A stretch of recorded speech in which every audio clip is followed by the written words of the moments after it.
Muy buenos días a todos, otro día más a mi canal y después de una larga pausa de vídeos volvemos. La verdad que en invierno es muy complicado sacar contenido interesante porque al final los árboles están parados y el único trabajo que se puede hacer es trabajo de mantenimiento, pues quitar las malas hierbas que vayan saliendo, limpieza, etcétera, pero poco contenido interesante que pueda ir mostrando. Ahora que ya viene la primavera, los árboles empiezan a activarse y así que poco a poco podemos estar más activos, ya podemos ir sacando algún que otro trabajo. Así que en el día de hoy lo que vamos a hacer es una selección o un corte de las ramas de sacrificio. Como veis, he cortado una rama que estaba ya larguísima, llevaba 3 años en el árbol si no me equivoco, y quizás la podría haber dejado un poco más, pues tal vez, pero el problema que tiene dejar ramas tan largas es que, por una parte, si el tronco engorda muchísimo en esa rama en concreto, luego al cortarla nos queda una cicatriz bastante fea.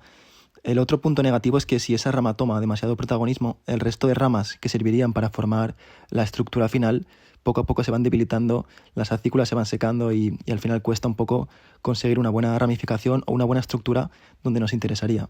Ya veis que he puesto un poco de pasta cicatrizante y vamos a por el siguiente árbol. Solo como recordatorio, estos árboles son Pinus thunbergi que hemos formado a partir de semilla. Ahora mismo están en su quinto o sexto año de formación y hasta ahora simplemente habían crecido libremente. Este árbol en concreto, como veis, ha crecido demasiado, he dejado la rama demasiado larga. ¿Y cuál es el problema? Que ahora no tengo ramas en la parte inferior. He visto en algunos vídeos o algunas personas que lo que hacen es incluso cortar el tronco al ras sin dejar ninguna rama y luego el árbol brota de la nada, ¿no? Una especie de defoliación. Yo la verdad que prefiero no arriesgarme. Al final me sabría muy mal perder un árbol después de 5 años, pero supuestamente esto es posible. Así que bueno, como el árbol ya se ha ido demasiado de madre, lo que vamos a hacer probablemente es un árbol de un tamaño un poquito más grande, quizás un literati, un árbol un poco más femenino con un tronco no tan grueso, y nos tendremos que acoplar al estilo que el árbol ha decidido de alguna forma.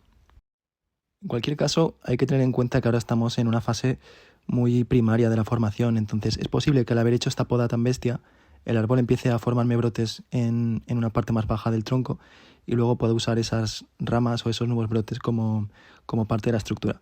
Entonces, como digo, ahora solamente me interesa engordar el tronco y luego ya veremos el estilo. Ya veis el otro pino que, bueno, las ramas que voy a dejar como ramas de sacrificio o tirasabias ya empiezan a formar unas velas bastante grandes. La verdad que el árbol tiene bastante vigor, así que bueno, ahora simplemente hay que abonar bien y bueno, simplemente confiar en que el crecimiento de este año será muy bueno y de esta forma el tronco irá engordando poco a poco. Y este pinito, aunque parezca que tenga un estilo más formado o que está más estructurado, en realidad todavía está en una fase muy temprana. Como veis, diría que la mitad del follaje por lo menos me sobra en el diseño, así que poco a poco en los sucesivos años iré cortando ramas de sacrificio y poco a poco quedándome solamente con la estructura principal. Ya veis, el resto de pinos que tengo en los semilleros también está formando velas muy grandes y como estos pinos todavía están en una fase muy temprana, realmente ahora lo que tengo que hacer es abonar bien y dejar que el crecimiento de este año sea lo más vigoroso posible y de esta forma ir engordando poco a poco el tronco. Aquí, como digo, no voy a hacer nada, no voy a cortar nada, simplemente voy a abonar bien para que las nuevas velas crezcan lo más fuerte posible y así ir avanzando mucho más en el engorde del tronco. Así que bueno, espero que al menos haya quedado un poco claro por qué he cortado las ramas de sacrificio. Aquí, como digo, solamente tengo que dejar crecer las velas para engordar el tronco y en sucesivos años también iremos haciendo podas de ramas de sacrificio.